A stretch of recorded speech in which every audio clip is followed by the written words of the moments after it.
Broadcasting live from the center of the universe. It's Business School Without the BS. Featuring optometrist turned entrepreneur, Dr. Robert Zellner, with USSBA Entrepreneur of the Year, Clay Clark. It is the Thrivetime Show. Let your boo begin. Where we drop knowledge bombs for you in Portland.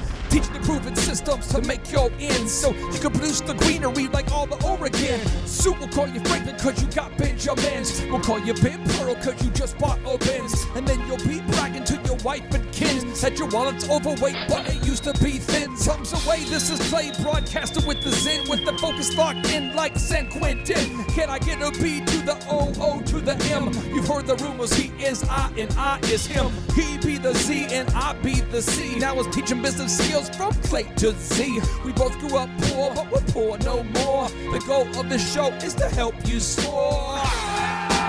All right, Thrive Nation. Welcome back to the Thrive Time Show on your radio and podcast download. My name is Clay Clark. I am the father of 5 human kids, the co-host of the Thrive Time Show, the co-founder of The Elephant in the Room, the co-founder of Epic Photography, the partner of Dr. Robert Zellner, and between the two of us, we built 13 multi-million-dollar brands and counting.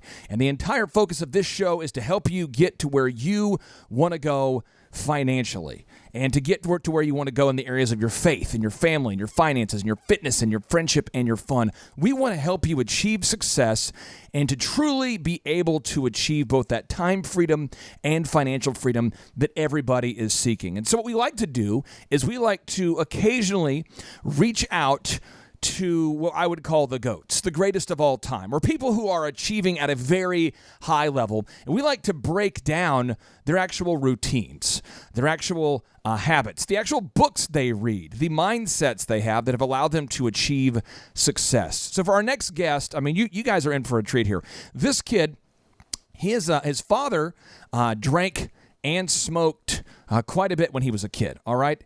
And he was a 5th-string running back up to his junior year of high school. And he was chubby, and he had asthma, really, really bad asthma.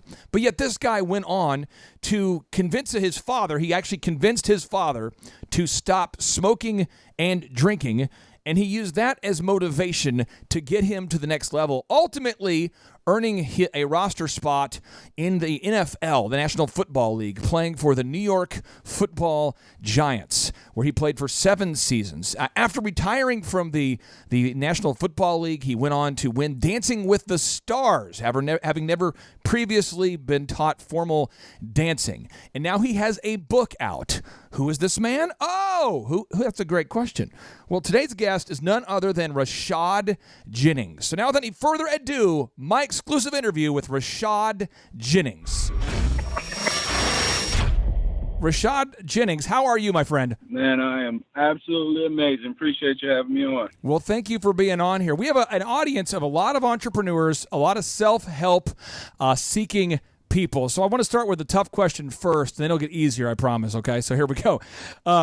Who is a better dancer, you or Victor Cruz, the Salsa King? Oh, myself or Victor? Victor know what he's doing out there on the floor, but when we talking about ballroom, it's more than just salsa. I got him. Okay.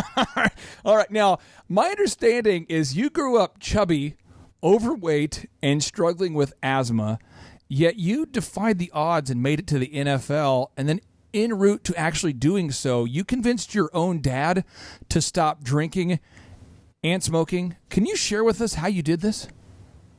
Yeah, so it's truly a heartfelt story. I did. I grew up an overweight, chubby kid, glasses, asthma, 0.6 GPA at one point in time, 5th string running back, saying that I want to play in the NFL. So I obviously had to overcome a lot of adversity to make it to this point. But the pivotal, as I do have a couple different staple points and turning points, as I call them in my life. But one particularly was when I was 13, I was hospitalized from an asthma attack. And I was blowing through a peak flow, and it went only a half a centimeter. And for those who don't know what it's like to have an asthma attack, just kind of imagine that you have a 45-pound weight tied to your ankle and you're underwater. And you're 13 at this point. Get up. 13 years old at this point. And as I was hospitalized for a week, my dad drank and smoked all the time. That's the father I grew up with. Now, granted, my brothers were 10 and 13 years older than myself, so I was the whoops. Here we go again, baby. Right.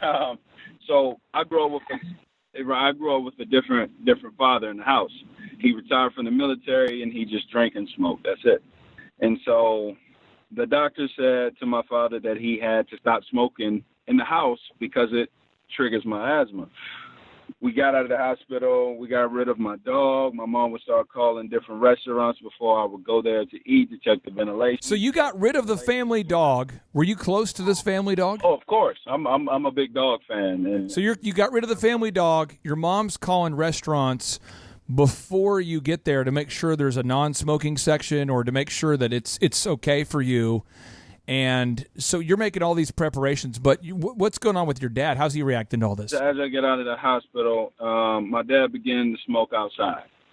A week later, he started trizzling his way back inside and smoking in. And it was one particular day I was in my room, and I smelled the smoke seeping through the vent. I started to choke up. I put a pillow over my face. I walked upstairs. I knocked on my dad's door. I opened it. He's sitting in the corner drinking and smoking like he always does. I looked at him. I said, Dad, it's this big red rim glasses, overweight, chubby kid that doesn't have a relationship with his father. I said, Dad, can you stop smoking and be there for me? He took a puff of his smoke. He took a sip of his drink. He looked at me and said, Rashad, what do you want to do when you get older? And granted, my father never asked me this before, so part of me is excited to tell him for the first time. Right. But another part of me can see the arrogance in his face that he doesn't care. And so I looked at him. I said, I want to play running back in the NFL. He took another puff of his smoke, sip of his drink. He said, Rashad, do you think you'll be able to make it to the league without smoking or drinking yourself? And with tears in my eyes, I looked dead at him, and I said, just to prove you wrong, I'm never going to do it. And I'm 33 years old today. I've never drank a day in my life. I never smoked a day in my life. And it literally was just to prove him wrong. Wow. And in doing that, him watching his little knucklehead kid prove him wrong, it caused him to quit smoking and drinking himself. And we both feel like we saved each other's life because of that one little challenge. But if I didn't look at it that way, if I would have walked through life with a chip over my shoulder, I don't think I would be who I am now. I think that what's interesting is that you, in many ways, were your dad's mentor. Now, I think your dad probably in many ways was your mentor growing up, or maybe, but it's mentorship is something I'm obsessed with. You know, when I built my first company, DJ Connection, multi-million-dollar company, and just like you at a young age, didn't really have to work again, didn't have to go get a day job, so to speak.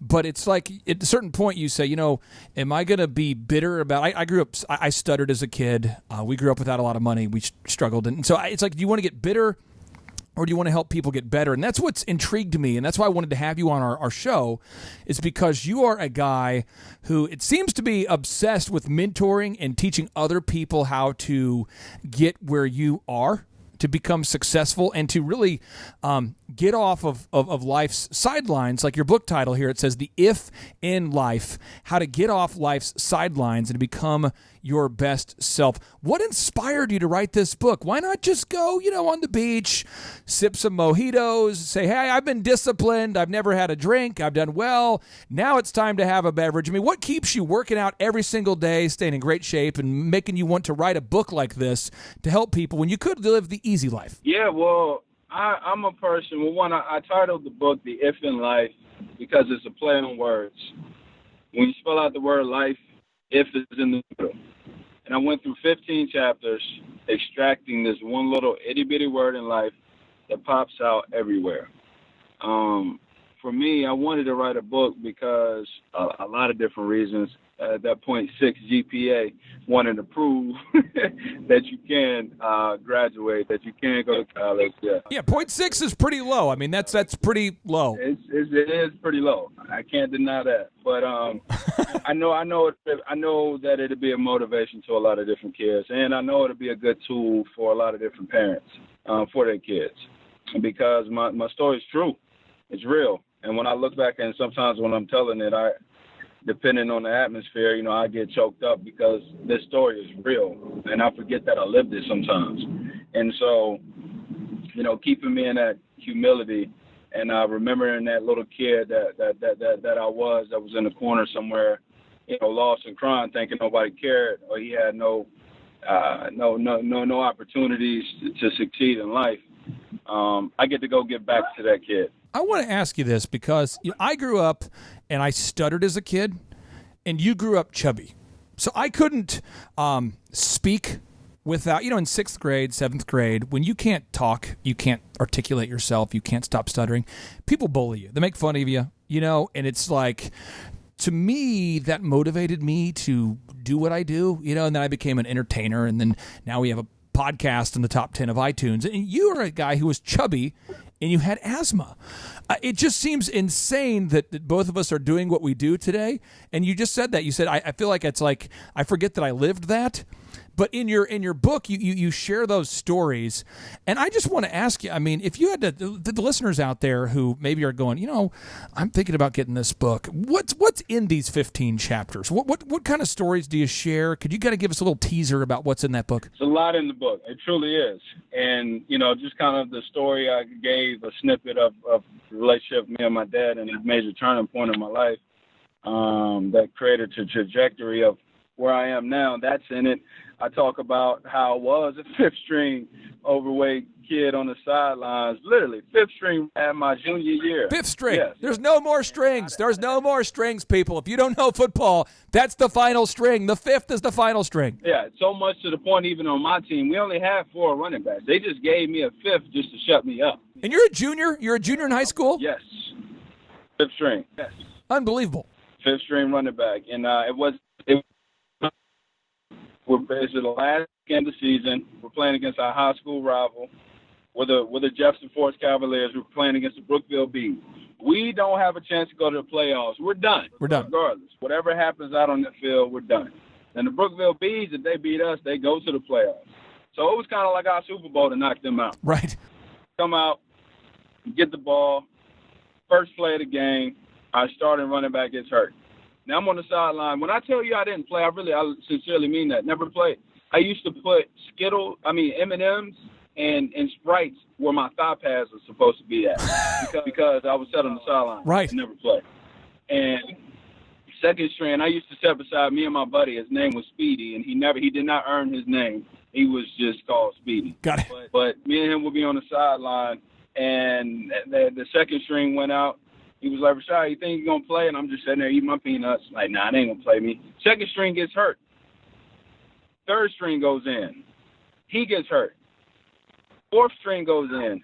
He gets hurt. This is all true. This is all in the first quarter. Were you rooting for people to get hurt at this point? Were you going, I don't want my friend to get a serious injury. Maybe my friend could pull a hamstring. Were you kind of hoping for hamstring injuries, or were you just like blown away? Were you kind of like, I might get the ball. Oh my gosh. It was part of that is yes, and then the other part was like, wait a second, I might actually get in. I don't want to because I'm nervous because I've never done it.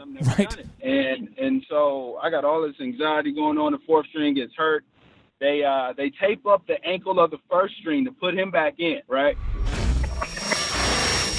All right, Thrive Nation, when we return, more from our exclusive interview with RASHAD Jennings, the former NFL running back turned Dancing with the Stars winner and a best-selling author of his new book. Stay tuned. It's the Thrivetime Show on your radio. 3, 2, 1, boom! You are now entering the dojo of Mojo and the Thrivetime Show. Thrivetime Show on the microphone. What is this? Top of the iTunes charts in the category of business. Drilling down on business topics like we are a dentist. Providing you with mentorship like you are an apprentice. And we go so fast that you might get motion sickness. Grab a pen and pad to the lab. Let's get in this. It's time to bear some fruit like some Florida oranges. 3, 2, 1. Here come the business ninjas. Sonic boom. All right, Thrive Nation, welcome back to the conversation. It is the Thrivetime Show on your radio. And today, we have an incredible opportunity to interview RASHAD Jennings, the NFL running back turned Dancing with the Stars winner and now best-selling author. Chup, this interview with Rashad Jennings, I feel like this guy... What a cool guy. What a great dude. He's down to earth. He's real. He's smart. He's obviously an athlete. Like, he's got it all, man. I feel like he delivered at a level far above what I expected, and I expected a lot. I went into the Rashad Jennings interview expecting a thoughtful man, a proactive man, a mentor to many. And I think I left going, did we just interview like an in-shape, youthful Yoda? I think so. I was wowed. We'll just put it that way. Were you really wowed? I was wowed. Yeah, I really enjoyed listening to you guys do it. And when I talked to him before we got going, he was humble and just ready to go, man. He was open. He was game. He was a really cool guy. Well, I tell you what, without any further ado, let's get back to our exclusive interview with Rashad Jennings, the former NFL player for the New York Football Giants, turned Dancing with the Stars winner, and now best-selling author. And I think this guy has such a trajectory with his career and his life that soon you'll probably forget he even played in the NFL. This guy is so disciplined, so focused. He is absolutely a blessing to interview. And back to our interview with Rashad Jennings. First play of the game, our starting running back gets hurt.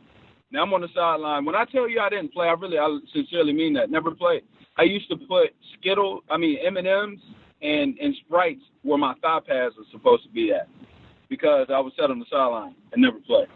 And second string, I used to sit beside me and my buddy. His name was Speedy, and he did not earn his name. He was just called Speedy. But me and him would be on the sideline, and the second string went out. He was like, Rashad, you think you're going to play? And I'm just sitting there eating my peanuts. Like, nah, they ain't going to play me. Second string gets hurt. Third string goes in. He gets hurt. Fourth string goes in. He gets hurt. This is all true. This is all in the first quarter. Were you rooting for people to get hurt at this point? Were you going? I don't want my friend to get a serious injury. Maybe my friend could pull a hamstring. Were you kind of hoping for hamstring injuries, or were you just like blown away? Were you kind of like, I might get the ball? Oh my gosh! It was two. It was part of that is yes, and then the other part was like, wait a second, I might actually get in. I don't want to because I'm nervous, because I've never done it. And so I got all this anxiety going on. The fourth string gets hurt. They tape up the ankle of the first string to put him back in, right? He comes back limping off the field. The coach is scanning the whole entire sideline. He catches eye contact directly with me. He looks away. He puts in a wide receiver to play running back. Oh, come on. Before he put it in. This is so true. I can't make this up. He gets hurt. I've never in my life seen this many. You would think we was playing against the 95 Bears. Everybody's getting hurt. So they have no choice but to put me in. First play I ever got in, I scored a 30-yard touchdown. Came back to the sideline. I chest bumped my buddy Speedy, falls on the ground. I pick him back up like we're super excited. Long story short, they put me back in.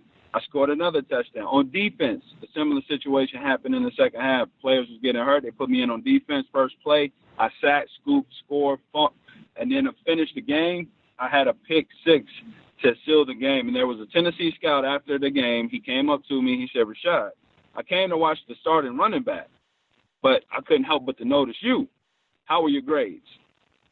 And I looked at him. I said, well, I got a 0.6. He said, son, you got to try to have a 0.6. Right. And we had a good little laugh. Now, both of my brothers, who's 10 and 13 years older than me, they both played football, too. They were at that game. They knew I wasn't going to play, but they was there to support me. They actually went to a private school to coach for free, to pay half my tuition. My parents took a mortgage against the home to pay the second half of the tuition. I transferred to a private school. I took 9 home school classes, 9 summer school classes. On top of the regular academics, I stopped making excuses. I stopped blaming people. And I took ownership and responsibility, and I never looked back. Now, here's the thing: is you're a guy who has faith, and it's a podcast, so it's not mainstream media. We're in the top 10 of iTunes, so you can go there if you want to or not. But I really do believe that it seems like you do your best, but you believe that God will do the rest. Can you talk to me about your faith? Because your entire journey to becoming a 7-year NFL veteran for the New York Giants and to being a Dancing with the Stars winner doesn't make any sense. So do you believe in God? Do you not believe in God? Feel free to or you can just plead the fifth. Yeah, no, I never plead the fifth to anything. Proud of myself on that one. Any question you ask, I answer. Amen. But no, yes, I do have a strong faith. I really do. It drives deep. I wasn't, I got a couple different things I live by, and I'll say this to start. The quote that I don't have a quote I necessarily live by, but there is a quote that exists that I feel like I want to live my life in such a way that it inspired someone to write these words. And it's the master and art of living. Shows little distinction between his work and his play, his labor and his leisure, his love and his religion. He simply pursues everything he does with excellence, leaving other people to decide, is he working or is he playing? But to him, he's always doing both. And the way that I truly live my life, I keep death on mind. And not in a dramatic way, truly not in a dramatic way, just an absolute factual that we all will die. You, me, and everybody that can hear my voice will die at one point in time. And for me, I think it is very important to be a leader from the grave, which a lot of people don't take time to think about, because we want to live such a selfish life that we forget that it's short and relevant and relativity of eternity. Since you went really deep with your quote, I have like a pile-on question, and you've decided to, every single year in the off-season, learn a new skill. And so I believe, and I'm just saying this to you, and you can rebuke it if you want to, but I believe prophetically, Rashad, you're not going to be even, people are going to struggle to remember you even played in the NFL when you get done writing your books and living that life. I think people are not even going to, it's going to be like a footnote. You know what I mean? It's like you're so much more than just a football player, and I think you know that. Talk to me about where you see where do you see this career going? And talk to me about the importance of learning new skills every year like you did while you were still a player in the NFL. I humbly appreciate that. And something I always tell people is, if I'm only remembered as an NFL running back, in my books, I'm a failure. That's what I want to do. And going back to why I'm intrigued to learning. I'm an autodidact, despite my 0.6 in high school. But that's because I truly feel like if you judge a fish by how well it can climb a tree, it's gonna think it's stupid. I was a different breed, but I love learning, and I pick up a new craft every off season. Wow, and wow. Thrive Nation, our interview with Rashad Jennings blew my mind. This is a guy who's deep like the deep end of the pool. This is a guy who absolutely cares about improving the lives of others, but also who cares about implementing the daily discipline needed to become successful. Stay tuned. It's the Thrivetime Show on your radio.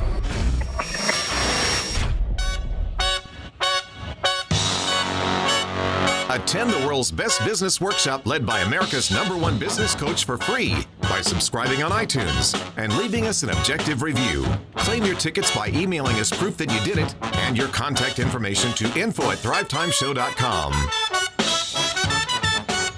All right, Thrive Nation, you are in for a treat. Today we're interviewing the NFL former starting running back for the New York Giants, Rashad Jennings, who also went on to appear in Dancing with the Stars, and he won Dancing with the Stars. And he's explaining to us how each and every off season he decided to learn and master a new skill because he knew there was life after football. Without any further ado, my exclusive interview with Rashad Jennings from the New York Football Giants, Dancing with the Stars, and now the best-selling author of his newest book. You got to check him out online. His newest book, The If in Life, How to Get Off Life's Sidelines and Become Your Best Self. Check it out. Well, the first off season, I picked up the guitar. I never put it down, and I got to the point where I make some songs. Then the next off season, I picked up archery, poetry, learning how to play chess. And then every year I learned something. It's funny with Dancing with the Stars. It's really funny. I went into a ballroom class. I never properly danced a day in my life. I'm in Florida. I'm training. Said I want to learn how to dance. I went to the ballroom. They said, I asked, when can I sign up for classes? They said, sorry, sir, we don't have any availability until 2 weeks from today.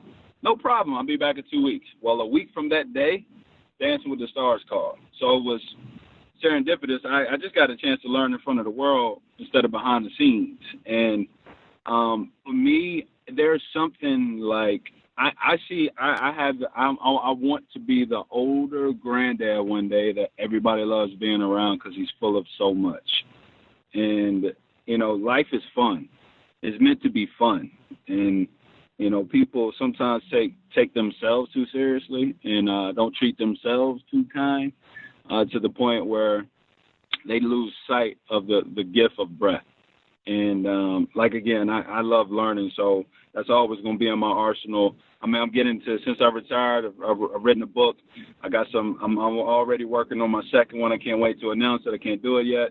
But, TV acting, commentating, hosting, my foundation.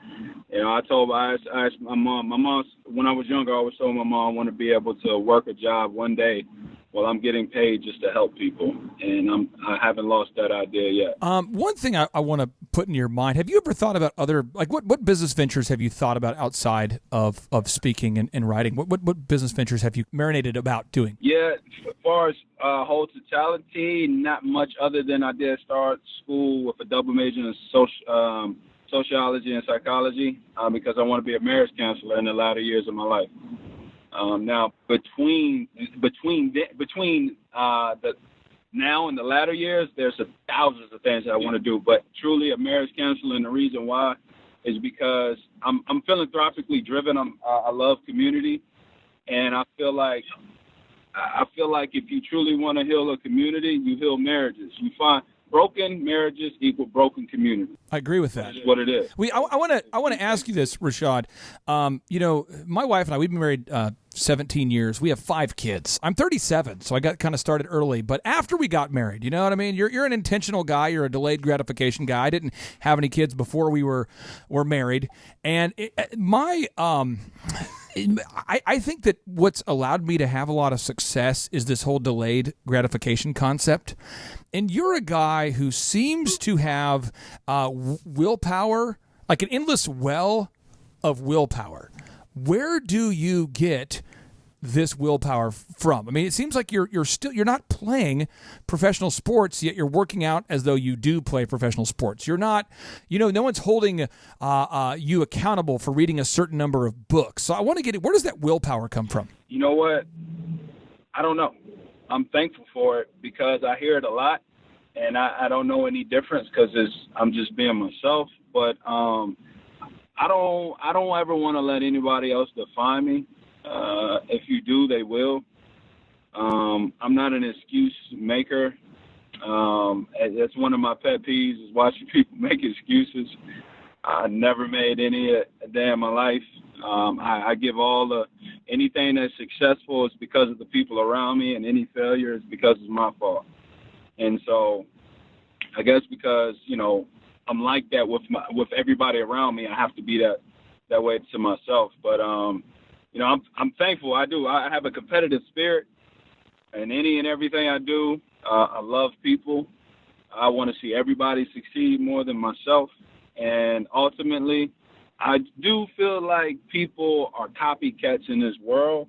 And if I don't decide to live a life worth mimicking, then what am I doing? You're a guy who apparently has listened to our podcast obsessively because you're following my wife's diet, which is a gluten-free, dairy-free, basically not eating anything at all that could harm your body. Talk to me about your diet and the importance of this, because I don't think a lot of people realize that eating a high-sugar diet, let's say, that spikes your insulin levels, which causes fat production. And I don't think a lot of people realize the importance of minimizing gluten intake, dairy-free. Can you talk about your diet? I mean, this is something where even if people don't even work out a lot, just having a healthy diet will absolutely impact things. Can you talk about your diet? Oh yeah, absolutely. I'm gluten and dairy free. It's by choice. I have no celiac. I'm not allergic. I just noticed that my energy levels are skyrocketed over the years. I've lost excess weight over the years, and my cognitive state has been very great. I also sleep in a hyperbaric oxygen chamber throughout the NFL seasons. Like MAT, acupuncture, I really dove into taking care of my body because and I invested in my body and myself. I didn't know how the stock market worked when I first got in the NFL, but daggone it, I knew how I worked. So I invested in myself. And I feel like, your body, you only get one of these things, I mean, it's not rocket science. You get one. And so I personally feel like one of the coolest things about our bodies have no choice but to respond to what you do to it. It has no choice. And so when you realize, like, when you get outside of your own two ears and really recognize the ability to maneuver your body and your thoughts and control it, you can do anything. It's not anything that you really cannot do. And if you go listen to any public speaker, you go listen to any doctor or somebody that's gone to college for multi-years, they all gonna tell you the same thing. The road towards success, the way to get healthy. It's not rocket science, people. It's just a matter if you're gonna cut all the BS and stop making excuses. Okay, let's get into the non-BS. I want to get into the non-BS because you are an expert of the non-BS, and our tagline for our podcast is Business School Without the BS. So what time do you wake up every day? What time do you wake up every day? I'm going to wake up regardless. Even if I don't have an alarm clock, I'm going to wake up by 7:45. So you wake up at 7:45. 7:45. What do you do those first couple hours? First couple hours, I'm gonna wake up. I'm gonna drink some water. That's probably one of the first things I do. Brush my teeth, get ready for the day. I have my shake. I have the same shake probably 350 days out of the year. The same one. All right, Thrive Nation. Now, on our podcast exclusive interview with RASHAD Jennings, you can find it at thrivetimeshow.com. RASHAD explains his daily diet. What does RASHAD Jennings eat each and every morning that keeps his metabolism going, that helps him operate at a super high level? You can find that at thrivetimeshow.com, our exclusive interview with RASHAD Jennings. Stay tuned. It's the Thrive Time Show on your radio. Get ready to enter the Thrive Time Show on Talk Radio 1170. Broadcasting live from the center of the universe. It's Business School Without the BS. Featuring optometrist turned entrepreneur, Dr. Robert Zellner, with USSBA Entrepreneur of the Year, Clay Clark. All right, Thrive Nation, welcome back to the conversation. It is the Thrive Time Show on your radio. And we were just honored, for those of you just now tuning in, we were honored to interview RASHAD Jennings, a guy who played 7 years in the National Football League and then went on to win Dancing with the Stars. What a lot of people don't realize about RASHAD Jennings was he was a guy who grew up as a kid overweight, and he actually had an asthma issue. And so his junior year of high school, this guy still hadn't played football. He's a fifth-string running back, and only due to a series of injuries, that means the first string, second string, third string, and fourth, all got injured. He got a chance to play, and his entire career is all about continual self-improvement, always trying to get better. And that's what we're trying to do on the Thrive Time Show, is help you to get better. And a little kind of a sneak preview of an upcoming show, we're going to be interviewing Dan Heath, the best-selling author of a book called Made to Stick. Chup, I'm not trying to put you on the spot here, but have you ever seen the cover of Made to Stick? Are you Yes. familiar with this book here? Yes, I haven't read it, but I have seen the cover and I am familiar with it. I'm going to put it up on the big screen so everybody can see it there, and I want to put a link to it on the show notes there. Made to Stick is a book that was written by the Heath brothers. Now, these guys are they're New York Times best-selling authors. They're brothers, and between the two of them together, they've teamed up to do 4 New York Times best-selling books, and their book is endorsed by Guy Kawasaki, the guy who introduced Apple into the marketplace. And they're just this book Made to Stick is powerful for anybody out there who's, if you have an idea and you want it to be understood when people hear it. Clay Stairs, perhaps you can relate to this. You've spoken all over the world. You've spoken for some of the top companies in the world. You're a business coach. It's for people that are saying, I want my ideas to be remembered. After I finish the speaking event, after I finish the meeting with my staff, I want them to remember what I actually said. It's for people that want to make sure that their ideas actually have the ability to change how people think. Think about this. How do you get others to pay attention to your ideas? So let me give you some ideas, Clay Stairs, that are not actually accurate ideas, but that are stuck in the heads of everybody out there. Here we go, Clay Steers. Idea number 1 they talk about in the book Made to Stick. And by the way, we're going to have Dan Heath as a guest on the book. We're going to have Dan Heath on the book, or on the podcast here coming up soon. Dan Heath, the author of Made to Stick, will be on the podcast here very, very soon. But the myth, you only use 10% of your mind. That was a myth that somebody created that isn't actually true. Yeah, where'd that start from? Dan Heath points it out. It's an idea that just got stuck in the head of America, and we keep talking about it. Another one. So they don't do that in China? Speaking of China, the Great Wall of China, legend has it, is the only man-made creation that's visible from space. And as Dan and Chip Heath point out in their book, Made to Stick, if that were true, then the only other things we could see from space would be interstates, because the Great Wall of China isn't actually wider than the typical interstate. And so these are all myths that get stuck in somebody's head. Have you guys heard the myth, Steve, about the person who gets offered a drink by a stranger and they wake up in a bathtub missing a kidney? That happened to my cousin. Oh, yeah. Have you heard that story? Yeah, of course. I was like, oh, my God, it really? Like a book I was looking at Chubb going, awesome. Oh, my gosh, dude. That's terrible. No, but I remember when someone told me that, and it really stuck with me like duct tape.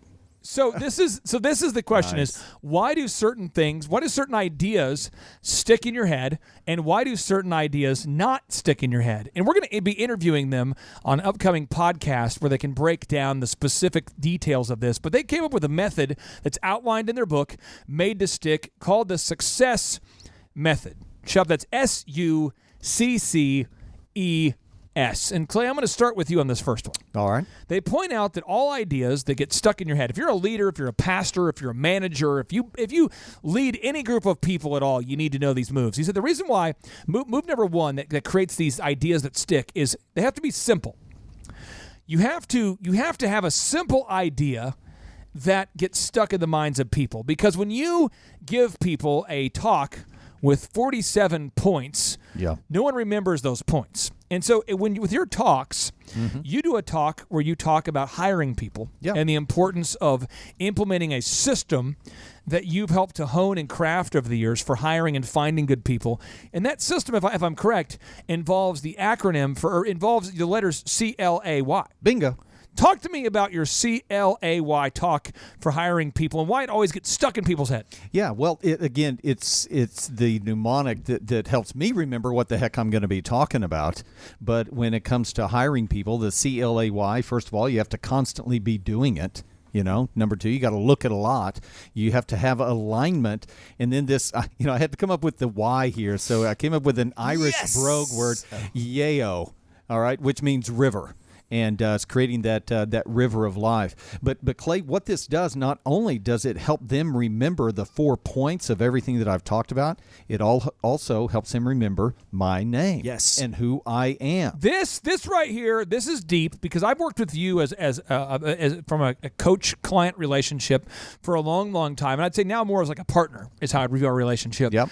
But when you first went out there and wanted to do public speaking, I remember talking to you about mnemonics and making sure that you had memorization devices baked into the talk. Can you talk to me about how implementing a mnemonics, such as, for anybody out there who says, I don't know what a mnemonic is, it's a device such as a pattern of letters, ideas, or associations that assists in remembering something. Can you talk to me about how that idea of mnemonics has impacted your speaking and getting those ideas to stick in the minds of not only your listeners, but you? Yeah. Well, again, I hear often from people that have seen me in a speaking event months ago, and they still remember the short phrase. Around the office, we're always saying boom. Right. I have become known with all of my clients and everything. They say boom, and they go, oh, my gosh, I sound like Clay.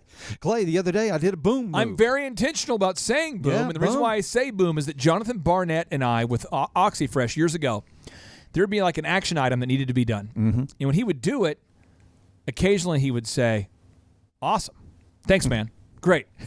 And I remember thinking, okay. Lame. Okay. But no, I'm thinking about you got it done, but the effort that John Barnett with OxyFresh puts into getting an action item done is always big. It's always overwhelming. It's always optimistic. And there's always a momentum to it. When you get something done, it creates that big, overwhelming, optimistic momentum. Yeah. So one time, afraid that I'd be rejected, it's like two white guys trying to figure out how to shake hands. White guys never quite know how to shake the hand. They're like, should we do a bump? Should we do a high five? Should we do a hug? We can't quite figure it out there. I went in and I said, boom. And he goes, boom, boom. You know, it's boom. Like, Steve, have you ever told another man, I love you, to wrap up a meeting and to see what happens? Have you ever done that? Actually, I do that all the time. It's my way of being a little awkward. But have you done that before, seriously? Yeah. Oh, yeah, for sure. So if you end a meeting and you say, hey, dude, I love you, man. Usually the other party will always respond like, I love you too. Like almost like you force them to say that, and they run around feeling guilty and they burn their clothes as a result of that conversation. Are you trying to tell us that you love us, Clay? I do. He tells me that all the time. Does he not tell you? No. But when you said, when you end a meeting, when I ended a meeting, I said, boom, and they go, boom. Right.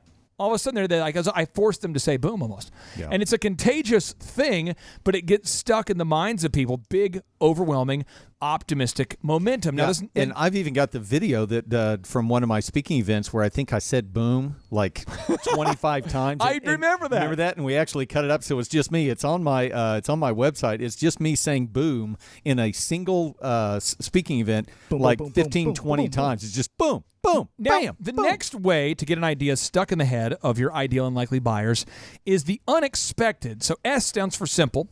U stands for unexpected. And Steve Currington with Total Ending Concepts, if nothing else, this man is unexpected. We come back from the break. I want him to explain how he uses unexpected ideas, thoughts, things on social media to stick into your head. Love him or hate him, he's going to be stuck in your head. That's Steve Currington with Total Lending Concepts. Now, Chuck, the only way that I can encourage our listeners out there to remember our next sponsor is this. Classic Janitorial.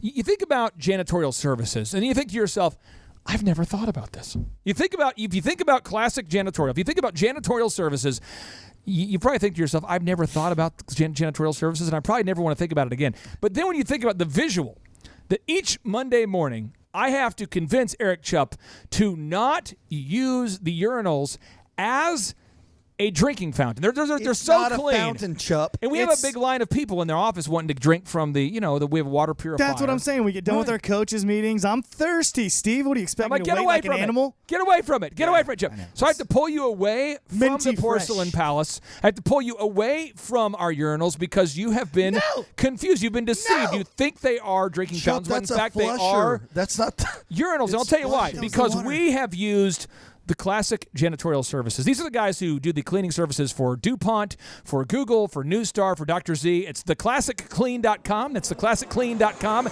Check them out today. Get ready to enter the Thrivetime Show.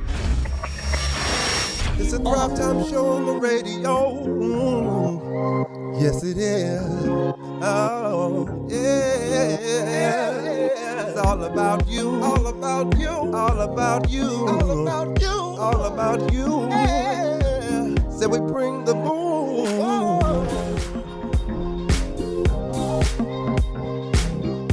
All right, Thrive Nation, welcome back to the Thrivetime Show on your radio. My name is Clay Clark. I am the former USSBA Entrepreneur of the Year, and I'm so excited to be here today. We have had a fabulous show so far.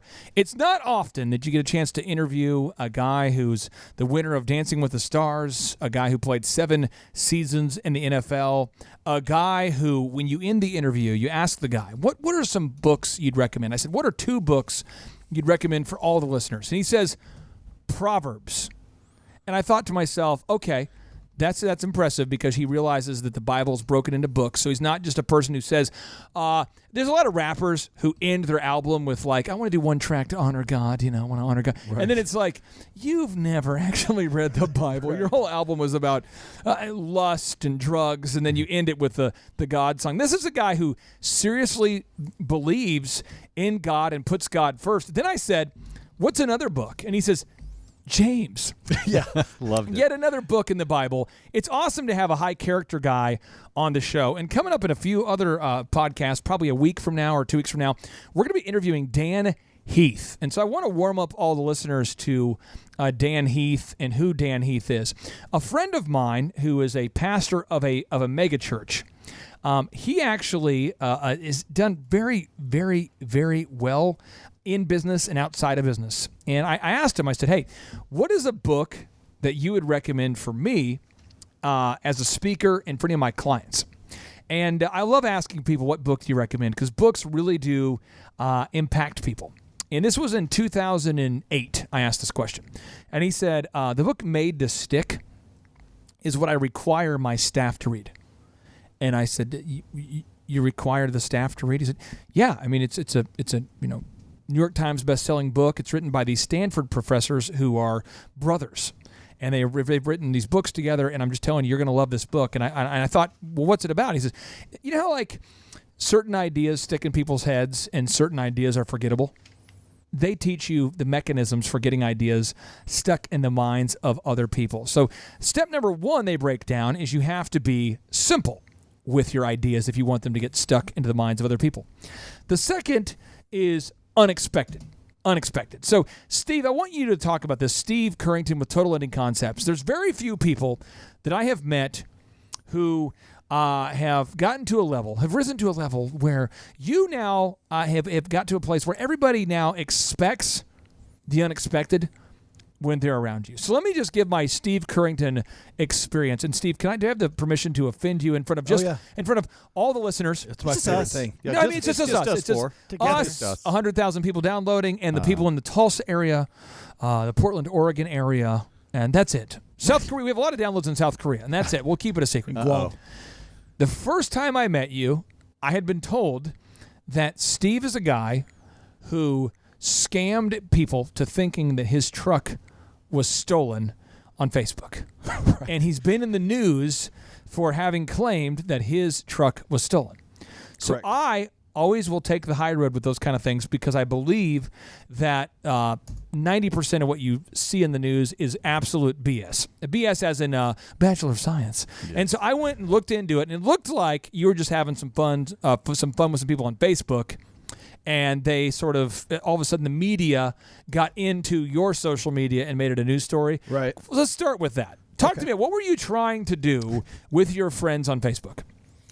Well, I have I'm in the mortgage business, and I'm constantly trying to promote my business. And in this particular, could you eat that microphone with a spiritual type of affection? In this particular incident, there was a place out in Jenks, which isn't there anymore. It was called Tent World.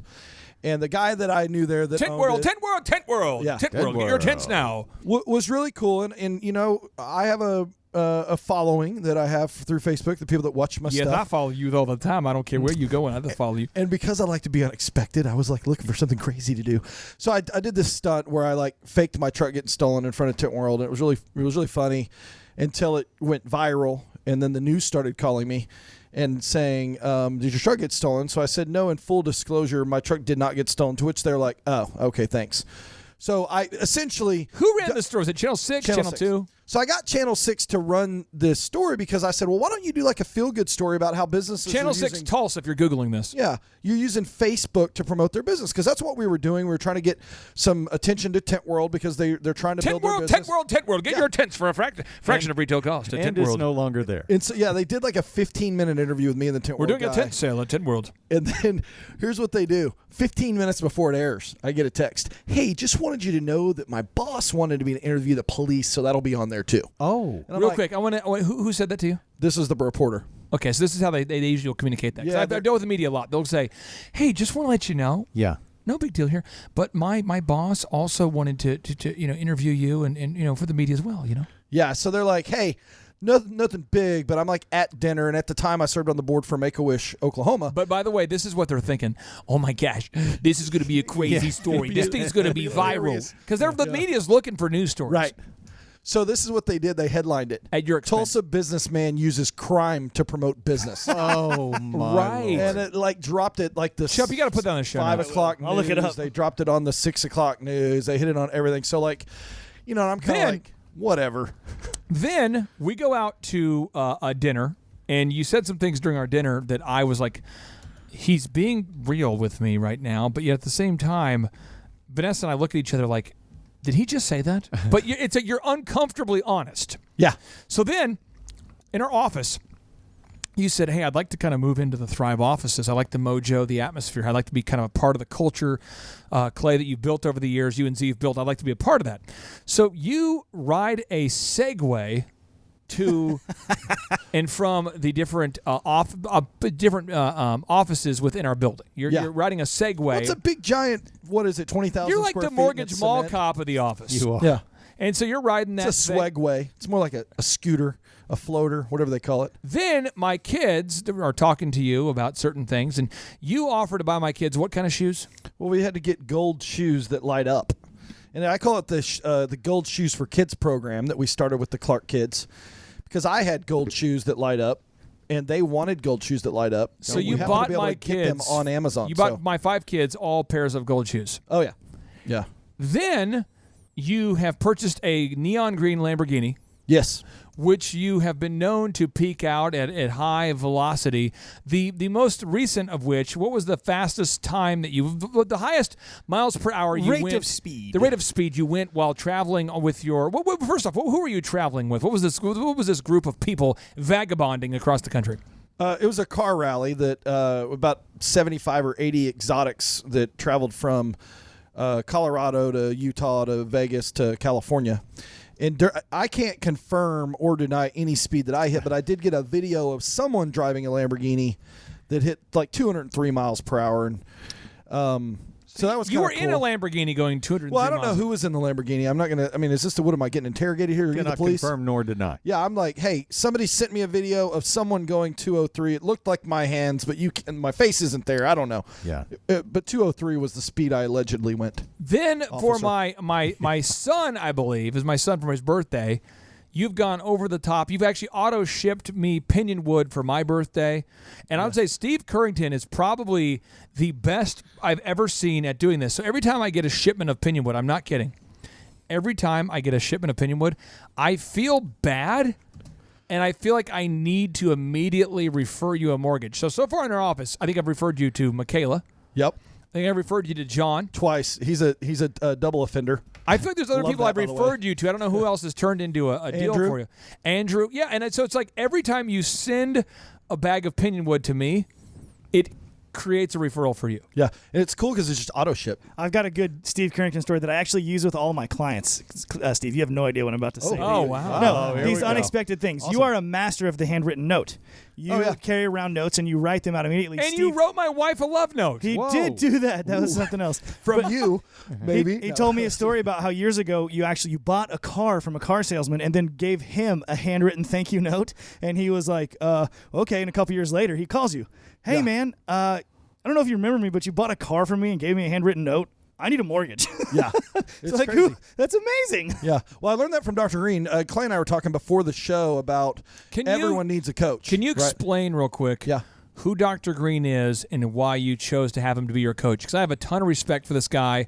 There's very few people out there that would have a negative word to say about the guy. Unbelievable career. Dr. Green, if you Google the guy, I want you to check out his background and history. Tell us who Dr. Green is, and then when we get back from the break, I want you to talk about your mentor relationship with Dr. Green. Okay, so Dr. Steve Green, when I met him, was running Beautiful Brands International. Let's put that on the show notes there, chap. Which was the master franchise that ran like 4 or 5 different brands, Camille's franchising system and stuff. And a lot of people that are in Tulsa know what that's about. And then later went on to be the dean of the School of Business. He was an adjunct professor for ORU, and then he became the dean of the business school, both the business school and the online business school for ORU. Quick clarification: we have a lot of listeners out there that is an entrepreneur. Henry Ford didn't have a lot of formal education. Walt Disney didn't have a lot of formal education. So what happens if you don't have a lot of formal education? A lot of times you can hear something and misinterpret what it means. You just said an adjunct professor, which means a thing added to something else as a supplementary rather than an essential part. It says a thing added to something else as a supplementary rather than a essential part, not a junk professor. He's a junk professor. He was a junk. Continue. Yeah. So he essentially taught some classes. This guy taught a bunch of crap. Everything he said was he's a marketing guy, right? Right. And he was my business coach for several years. He's also the pastor of Bixby Community Church when he was here.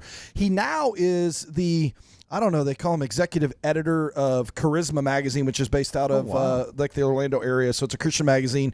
He runs that entire thing. So he's a super awesome dude. A lot of respect for him. So he was my one of my best friends in the world, my pastor and my business coach. And really, he's the guy that around 2008, after I'd been in the business for 3 or 4 years, really helped me launch my business to get to the level that I'm at now. And I owe him a debt of gratitude. I tell him that all the time. I couldn't possibly write you a check big enough to pay you for the things that he's done.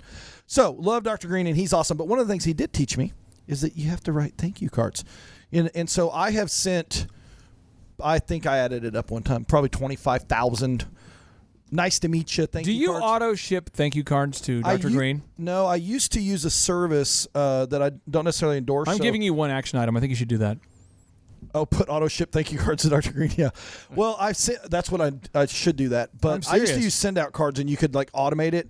But now, like just right now, where my daughter is turning 16, so we went out and literally drove about every single car you can.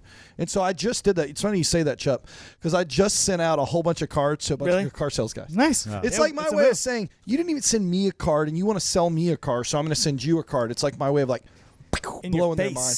It's like your way of saying thank you. It is, but it is a way that you can remember. And I've done, I think specifically, I write specific things in the cards, and then I always include one of my wacky business cards, either my Lambo card or my business card where it looks like I'm about to get into a boxing match and I'm in my suit and tie, and it's just a thing that helps people remember. You know, the New York Times bestselling book, Made to Stick, where we're breaking it down. And we come back from the break, I'm going to break down the next steps for getting your ideas to stick in the minds of your ideal and likely buyers. But before we do that, I want to encourage you, if you want to save time and money with your office supplies and printer supplies, you want to use Onyx Imaging. And to help you get it stuck in your mind, I'm going to say Onyx Imaging quite a bit. Onyx Imaging, Chup. Onyx Imaging. Onyx Imaging. Steve? Onyx Imaging. Onyx Imaging, Chup. OnyxImaging.com. Onyx Imaging. Steve? What you're going to do is Onyx Imaging. And now broadcasting live from the box that rocks. It's the Thrivetime Business Coach Radio Show. Time for higher learning and higher earning. Taking you to the top like we're hiking Mount Vernon. We're changing the mindsets like we're incense burning. Passing on the magic like our name was Irvin. Serving up that knowledge like I was a servant. And I cite what I say so you know I'm not a servant. It's Thrivetime show, bringing the heat while fervent. Giving it to you straight in a world that's swerving. Stacking the cash, making the dash, earning the plaques, bringing it back. Bring me the track so I can get up on the mic and speak the facts. Stacking the cash, making the dash, earning the plaques, bringing it back. Bring me the track so I can get up on the mic and speak the facts.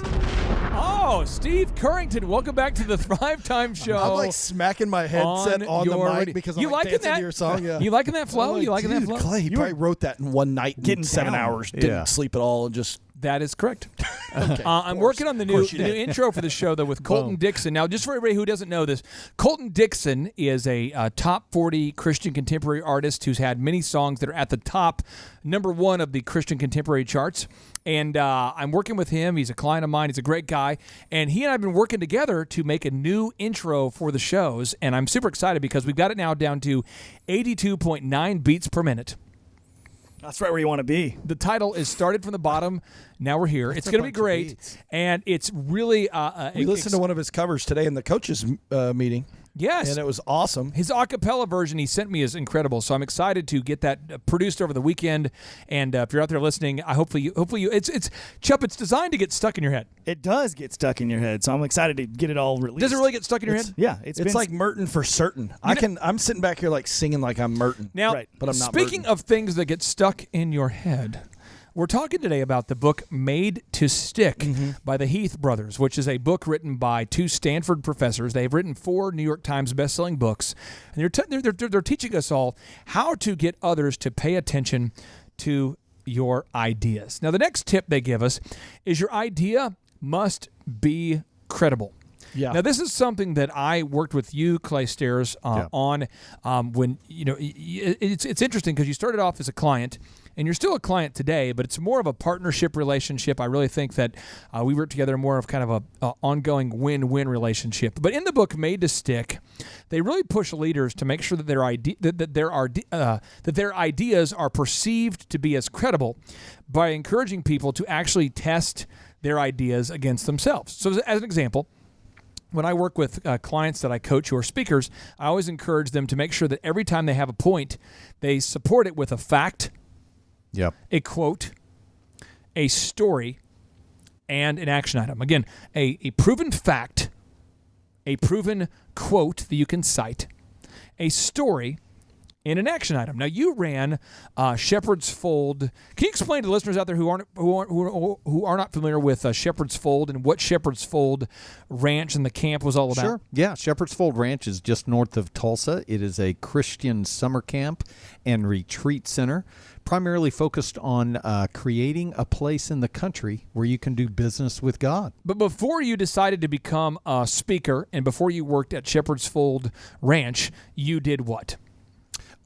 Even before I did that, I was a school teacher for 15 years. And you had won awards such as? Yeah, I was Teacher of the Year. I was the Missouri State Coach of the Year. And you, today as a speaker, have spoken at events that Gary Vaynerchuk has spoken at. I think you spoke at the Ping Golf Club events.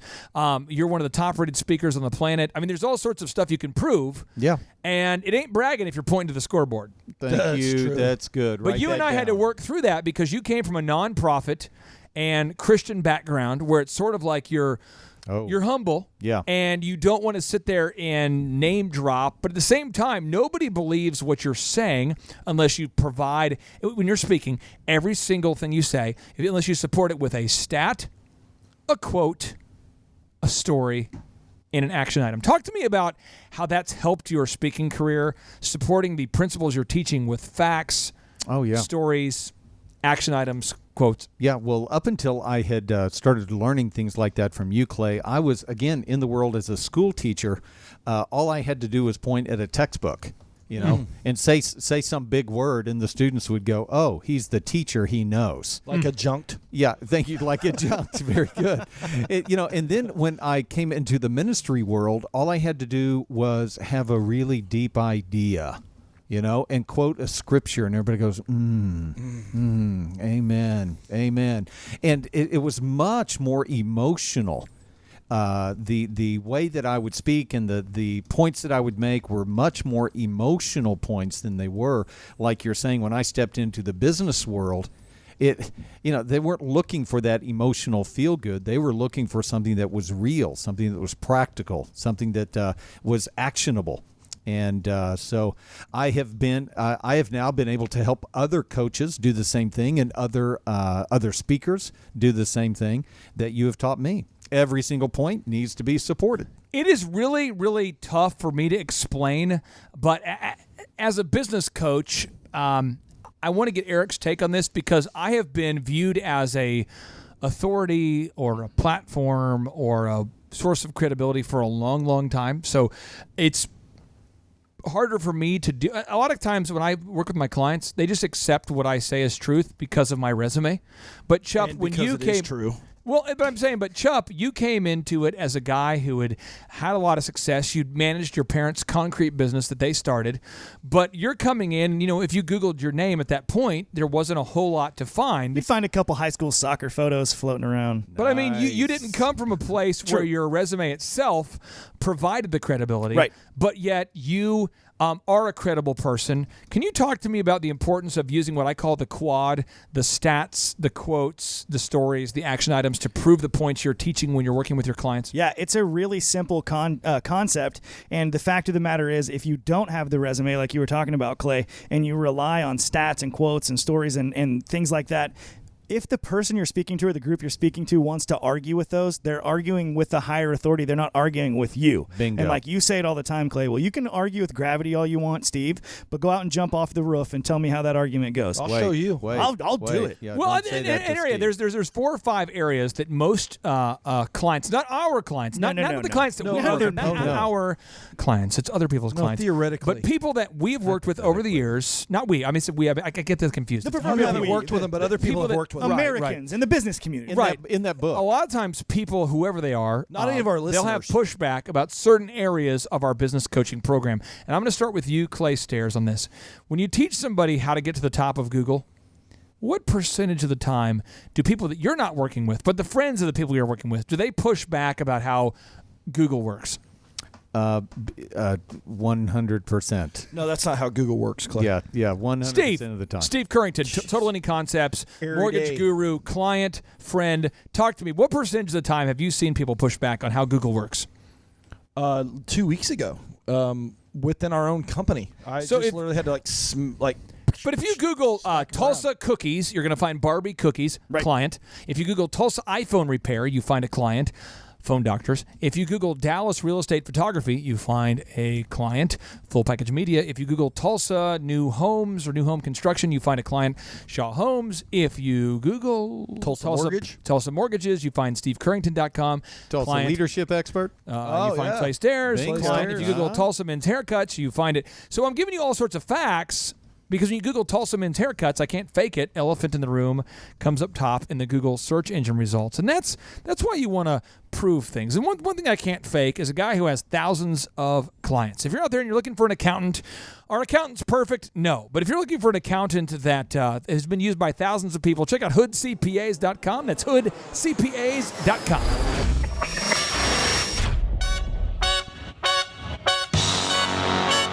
Attend the world's best business workshop led by America's #1 business coach for free by subscribing on iTunes and leaving us an objective review.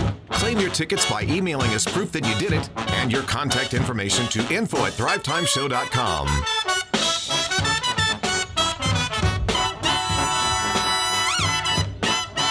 All right, Thrive Nation, welcome back to the Thrive Time Show on your radio. Today we're talking about this concept of how do you get your ideas to stick into the minds of your ideal and likely buyers. How do you do it? I mean, it's so often that people out there, we go, I have a great idea. And you go and maybe you get an opportunity to pitch your idea in front of your ideal and likely buyers. And when you pitch the idea, no one has any idea what you're talking about. So I want to start with you, Clay Stairs, on this. You're a business coach, and you'll meet with somebody who's a entrepreneur, and you say, "What do you do?" Or what problems do you solve for your ideal and likely buyers? Or what service do you provide? How often have you met somebody at a speaking event where it takes them about 4 to 5 minutes to explain what they do? Oh, yeah. And at the end of that description, you still have no idea what they do, what they're talking about. Yeah, still lost. Yeah, it's very, very common. In fact, I remember, Clay, when I first started out, I remember you helping me with the conversation when people, because when I first started out, I was a life coach. Right. And you say the word life coach, and immediately everybody gets in their mind some kind of guru in a toga, or they, I live in a van down by the river. Well, you do wear your business toga. This is what I picture when I hear the word life coach. Yeah. I think of, why don't you and I get to know each other? Yeah. And then over a period of 12 to 14 weeks, what we do is we talk about how we feel. My name is Ruben. Yeah. Ruben. Yeah. So This is the this downward whole dog. idea of I didn't want to get put in that box. Right. Of what people thought. And The Reuben so I box. would always say, when people say, Clay, what do you do? I would always start out with just a short little, well, how about this? Have you ever been, and have you ever known of anybody, probably not you, but you've probably known of somebody that has just felt like there is something more inside of them than they've tapped into? They're living life and they just know that there's something more, but they haven't tapped into it. And the whole time they're nodding. Me. That's me, Clay. They're nodding their No, head I'm the whole saying time. that now to you. And That's they just, me, bro. They just feel kind of stuck, and they're nodding their head. And I go, I help people get out of that stuck. And then you break it down into the specific steps they need to take in both their business and their personal life to get unstuck. But most life coaches, not you, but a lot of life coaches, they basically they kind of begin kind of a mysterious life. Oh gosh! And they say, what I do is I work with clients in all the industries that are looking to what I would call transform. Mm-hmm. And I am like, and you're like, well, specifically, what do you do with your clients? Yeah. Well, to me, I hate to put a specific limitation on what I do. And you're good. You are definitely from Oklahoma. Stop using that accent. I tell you about babies. It's different with every person. Each person I work with, it's all unique. It's a very crazy. It's mysterious. I make it up as I've been to Colorado several times. I come back with the brownies. You pay me first, then I tell you. I'll take you to Mount Vesuvius. No, but there's so much scamockery out there. Nice. There's so much of that where it's just Shamockery. So when you hear the whole word life coach, immediately you think of something. So in this book called Made to Stick, the Heath brothers, who are Stanford professors there, they break down in their New York Times bestselling book. They say the next step you have to do to get an idea stuck in the minds of people is it has to be credible. Credible. We talked about it. Credible. So if you're listening right now and you say, how can I prove I'm credible? You better have statistics that show you're credible. And don't quote like a NerdWallet. Don't quote some obscure website. Have statistics. Have quotes. Have stories. Have testimonials, Chup. Yeah. If you go to thrivetimeshow.com, think about this. We have right now over 500 video reviews. 500 people on video on YouTube that you can watch, real people that have implemented the systems. And I'm going to tell you this. I know a lot of personal trainers who are phenomenal trainers who have fat clients. You know why? Because the fat client can't stop eating the high sugar foods. So if you sign up for a personal training program and you want to continue eating things that cause your blood sugar to rise, you are going to be fat. And just because Jabba the Hutt pays $700 a month for a personal trainer does not mean that the program doesn't work, because Jabba the Hutt was known as for such lines in the movie Star Wars, the third one there. But Jabba the Hutt is eating high sugar food items. Stop eating them. Stop eating the wheat. I feel like you're Stop eating the wheat. Stop eating the sweets. Stop drinking the alcohol. That's what causes weight gain. I'm just saying this to you. There's so many people out there. I'm serious. I work with a lot of people that have done the personal training as a career. And it's amazing. You'll see somebody who is just jacked, huge. And you'll say, wow, where are you working out? And they say, this trainer is like the best, dude. He told me to stop eating wheat. He told me to stop having sweets. And he told me I need to be avoiding alcohol. And I'm like, what are you doing? Ooh, well, I'm avoiding alcohol. Everything was going good. Sweets and wheat. I don't know about that. Then you see somebody else with the exact same trainer who says, my trainer isn't good at all. They'll say, my trainer isn't good at all, man. I swear to God, this guy's like a freaking idiot. He's charging me like $1,000 a month, and it's like I don't get in shape. It's because you're not implementing the system. Knowledge without application, according to Thomas Edison says, Eddie. put this on the show notes. He says, vision without execution is hallucination. So you watching TED Talks isn't going to help you. You getting a college degree isn't going to help you. You applying what you're learning is going to help you. Clay Stairs, not talking to our listeners, but it's the friends of the listeners. Talk to me about your frustration as a coach from time to time. Not very much, but very rare. Just it's like you say, I'm talking to my client and they're doing everything, but they're friend of their friend. That's the person who's like learning my system. They bought my book, but they're not implementing. Talk to me about the implementation gap, because it's like a huge abyss. It's like I know what to do, but over here I'm supposed to do it. I don't do it. It's a big abyss that separates the knowing and the actual doing. Talk to me about that. The implementation gap. Yeah. Well, it's an emotional gap. It's a valley of desolation, because it's an emotional gap that people want to do things that they emotionally connect to, right? Things that emotionally make them feel good. And it's just, no matter what business book you read, no matter what success book you read, the steps to success involve uncomfortableness. It involves sacrifice. Oh, preach it. Come on now. It involves pain. It involves hurt. It involves isolation. It involves sacrifice. It involves trade-offs.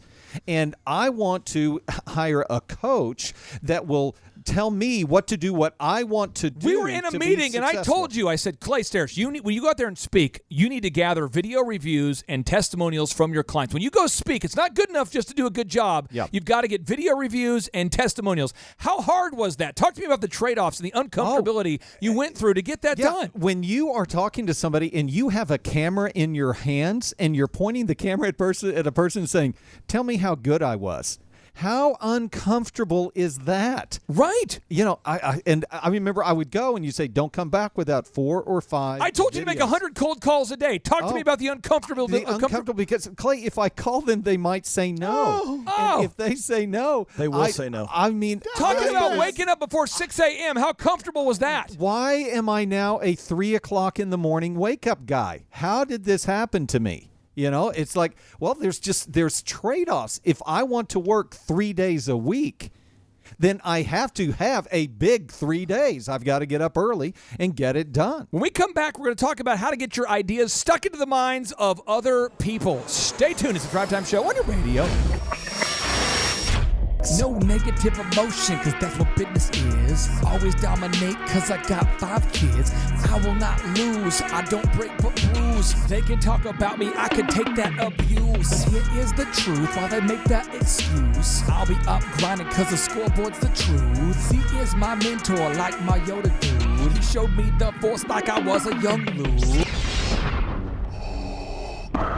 All right, Thrive Nation, welcome back to the Thrivetime Show on your radio. And today we're talking about how to get your ideas stuck in the minds of your ideal and likely buyers. And we're breaking down the proven method that's detailed in the case study in the book written called Made to Stick by the Heath brothers. And they will be guests on the Thrivetime Show in the upcoming podcasts. And we're breaking down their method. We move on now. We've talked about simple. Your ideas have to be simple. They have to be unexpected. They have to be credible. And these final 2 aspects, Chip, I want to start with you. Emotional. They explain in their book, you really have to break down ideas in a way that lets people feel something. And I feel like you are probably the master of that, of all the coaches we have. You do such a good job at this. And from their book, Made to Stick, they write, the most basic way to make people care is to form an association between something that they don't care about and something that they do care about. Talk to me about how with your clients, how you're able to connect with them and let them know that you actually do sincerely care about their life and their business. Well, one thing I like to do is reach out to them outside of our meetings when I have a little bit of extra free time. Send them a text, let them know, hey, I was thinking about this, thinking about you. So that kind of shows people, hey, it's not so transactional. They really care. And then another thing I like kind of creepy, but you've been known to leave messages like, I've been thinking about you. I thought you only texted me. No, I just send YouTube links to stuff like that. No, but another thing is that makes things memorable for me. What I've gotten good feedback from clients is to make them laugh while we're teaching. I know that's a principle of ours. Just like today, I was talking to a person who's getting a business started, and I was trying to explain to them the fact that no is going to have to be their new best friend. And so I pulled up an old commercial of Toucan Sam. Does anybody remember Toucan Sam? Yeah. Fruit Loops. He says his whole tagline is follow your nose, follow your nose, follow your nose. And so I was telling this person how no is what you're going to have to start saying to everything that is not on your goal list. Everything. Good call. And then also, you're going to have to get used to hearing the word no. You're going to get told no a ton as you begin to sell your product and service. So follow your nose, but not your face nose, the no in your life. There's a client. There's a double meaning in and that. they laughed and they remembered it. And so that was one of the emotional things. A client I worked with years ago who was a contractor, he started using truth to sell. So when he would go to his meetings, wasn't ever being dishonest, but he started to use truth to sell. So he would sit down with a client and he would do an assessment, and then he would use testimonials. He'd say, here is a list of 30 people that I've actually worked with, their cell phone numbers, and I don't feel comfortable moving forward on your home remodel project until you call at least 5 of them. If you could commit to call 2, 3, 4, 5, whatever, I'd love if you call 5. And then let's go ahead and meet Tuesday, and we'll meet and see if it's a good fit. It's a move. So today's Friday. Let's meet. I'm glad we met today, but I really don't feel comfortable moving forward until you've called at least 5 clients. And a lot of them will let you give a tour. They'll give a tour of the home because I've asked them, and they can show you what we did. And if it's cool with you, can we just not talk about the paying a deposit until our meeting on Monday, or Tuesday? Is that okay? And they say, yeah, sure. Great. So what's a good time to meet on Tuesday? Tuesday at 3. Okay, great. Now, can you commit to go ahead and call in those references? And it works great. Mm-hmm. So the first time he had done this, because he's so used to that high pressure sales, because a lot of contractors have been taught, like, what you want to do is, typically what I do is my cabinets, they would be $12,000 for what we would call these, these cabinets here. But for the repair, but what we're going to do now is we have a limited special. Now, if you pay half down today, what I could do is my distributor has allowed me to get a limited time edition discount. But I'm going to buy them today. But there's always that pressure. And so he called me on Friday and goes, dude, I just did the move for the first time. This is like, 7-8 years ago. And I said, okay, it's going to happen. Trust me. Love will lead them back. And he goes, love will lead them back? And I said, it's a Taylor Dayne song from the 1990s. And it's a thing where once they love you, they don't just like you. Once you've been bona fide and you've been proven, I promise they'll come back. And so I left them a voicemail. Do you remember the song "Love Will Lead You Back"? Steve, do you remember the song "Love Will Lead You Back"? Yeah. It's like, love will lead you back, or someday I just know that love will lead you back in my arms. It won't be long. And I'm just like, and I'm singing this song with cue passion. Up YouTube and people will pick it up better. No. I'm just kidding. So I'm singing this on his voicemail though, and I'm singing on his voicemail, and I pulled up the lyrics and I sang the whole song. Like the entire thing. Yeah, and it's like, and I'm beginning to get to chorus 2 and chorus 3. Oh, and he gets it on like a Monday, and he goes, dude, that, like, the fact that you sang a horrible version of Taylor Dayne's "Love Will Lead You Back." One, I don't know who she is, but the fact that you sang a song that I think I've heard before, it let me know that you gave a crap, and you like put yourself out there, and like I could have shared that with anybody, I could have put it online, I could have whatever, and like that's how I feel. And that's what gave me whatever I gave me the belief that you cared over the weekend. And I can just say, if you're out there listening and you own a business and people don't think that you emotionally care, you are going to lose. Now, this final move to get ideas stuck in the heads of your ideal and likely buyers, I call this the Jesus method. You might call it the stories method. Oh, yeah. Jesus taught truth through parables. Yep. Stories. And stories have a way of drilling down into your core and getting stuck in your head. You might not remember the whole movie or what was it all about, but you remember the core story, and then you can remember the truth, the moral of the you might not remember all the actors' names and what each character was and what the plot was, but you remember, gosh, this was the story and this was the moral of the story. So I want to start with you on this, Clay Stairs. You are really, really good at getting your ideas stuck in the heads of your clients as a teaching method that helps them grow their companies. And on the book Made to Stick, they say, for creating a successful idea, create a simple, unexpected, concrete, credentialed, emotional story. And I see you do that every single day, and you're magical at that.'re very good at that. Talk to me about how you use stories to teach and coach your clients to success. Teaching through stories allows you to say hard things in an indirect way to people. And so many times, if you could just go straight to the point and say, here's what you need to do, people will resist that. It stings a little. Yeah, people will buck up, and they'll just, who are you to talk to me? But bringing it through a story, especially, Clay, if it's a personal story. That's true. Yeah, preferably. I got a story for you. I got a story because I just made it up. Yeah, but if it's a personal story about a time where you were in a similar situation in a similar spot, and here's the things that I was thinking, here's what I was feeling, and then I love to follow that up with, does that make sense? Yeah. Are you tracking with me? Can you relate to any of that? And they're just sitting there nodding their head, and then you just make these simple segue. Real quick, when they start nodding your head, you know the story went weird. Oh, it's going very well. Why are your hands on my head? Yeah. So they're sitting there nodding their head, and so you're going, and I feel like it's the same thing here in this situation. Let me give a story for the listeners out there. There we go. Story time with once Clay. upon a time, we had a Can I have some sponsor. water? Once upon a time, we had a sponsor, and what happened was he was out there adjusting backs. He was helping keep the spines in line.